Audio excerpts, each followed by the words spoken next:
Hi, my dear friends. I'm suristahel, and you're listening to episode 29 of Doing Things on Purpose, the podcast that empowers women to take charge of their time, health, relationships, and money by doing things on purpose. Today is another special episode because I'm doing something a bit different. I'm going to be speaking off the cuff. It's just something I'm trying out to see if I can still make an episode that is short enough and concise enough without taking too much of pre planning on my side, because I just want to be able to make episodes for you every week instead of taking so much time to prep that I end up not publishing. So let's move on. Today's episode is about keeping the peace during celebrations. Earlier this month, my husband and I celebrated our 14th wedding anniversary. We went to a beautiful restaurant with our kids because we wanted it to be a family event instead of just us two.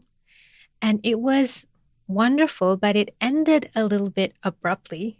And it really got me to thinking about how we can oftentimes have a bit of stress around this idea of celebration, of anniversaries. It could be even a birthday party, because there's a lot of expectations attached to those events. And in our case, we had decided that, okay, we booked this nice restaurant, so it should be pretty easy. The catch was that my husband wanted to use a voucher that he had received from his office for his years of service there. And it's the second time that we've gone to a restaurant and something didn't go right with the voucher, because the first time we had forgotten it at home.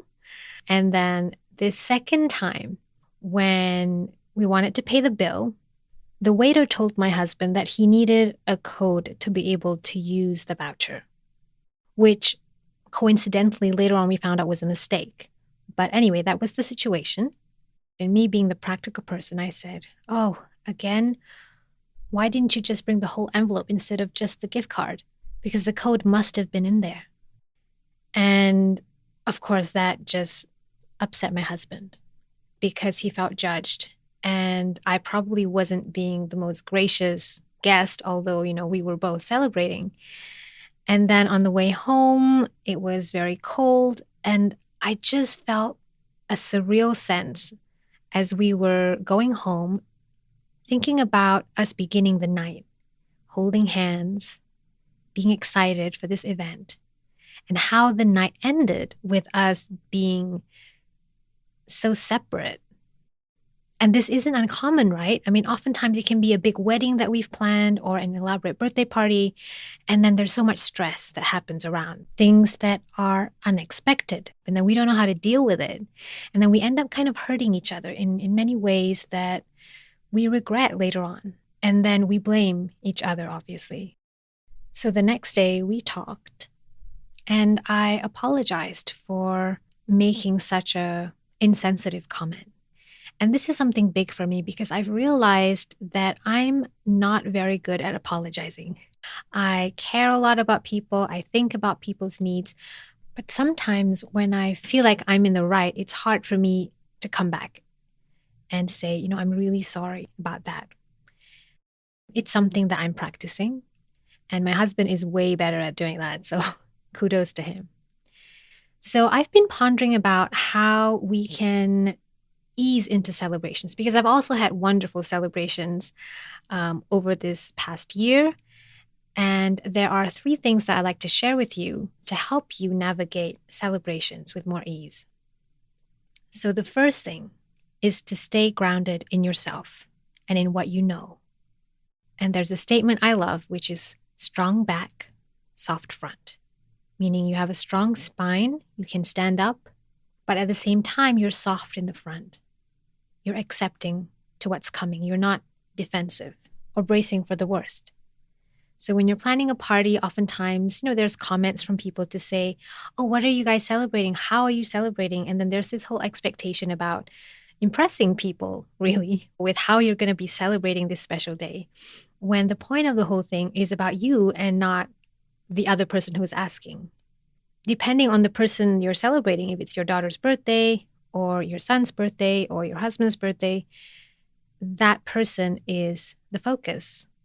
So grounding yourself into what you know about your capability, what can you offer, and also the person you're celebrating. You know this person. What do they like? What don't they like? What kinds of decisions can they make about their own party?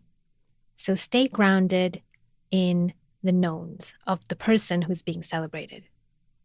And the second thing is to be curious and never assume. So what that means is don't assume your idea of a perfect party or your friend's idea or your parents-in-law's idea or your parents' idea of a perfect party is the same as the person who's being celebrated, whether that's you or somebody else. So don't confuse other people's expectations to what's really important to the person being celebrated. And instead of assuming, ask. Talk to your child, your husband. Ask yourself, what do I really enjoy? Or what does that person really enjoy? And then design your whole celebration around this theme and putting that really front and center of any planning that you do on the person who's meant to enjoy the celebration. And the last thing is focusing on the why of the celebration. Is it a celebration of your relationship together? Is it celebrating your child? Is it celebrating somebody graduating? Whoever it is or whatever is the why of the celebration, don't lose sight of that.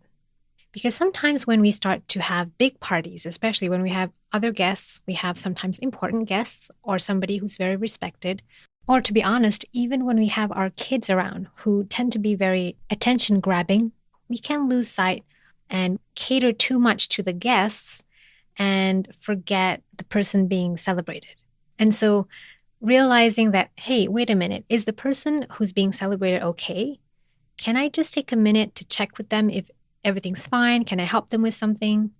So just having that awareness to check in with the person being celebrated or also with yourself if you're that person and see, how does this feel to me?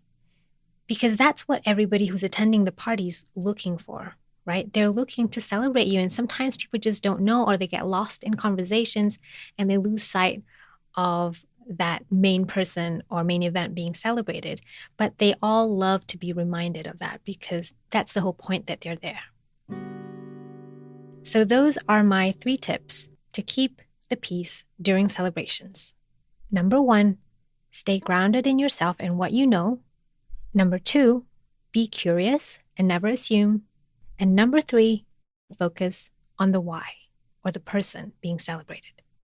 I hope this has helped you feel more grounded and centered in the things you can choose to focus on during celebrations versus what are the things that other people are distracting you to focus on, so that you can find more peace, more joy, and most importantly, more connection during and after your important celebrations.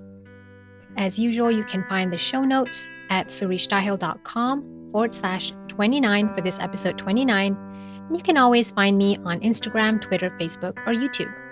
And if you're looking for one-on-one coaching support from me, just go to suristahel.com/offerings to find out more. I'm sending you all my love, hugs, and kisses, and happy celebrations, whatever that may be. This is Suristahel. Thanks for listening to Doing Things on Purpose, and I'll catch you again next time.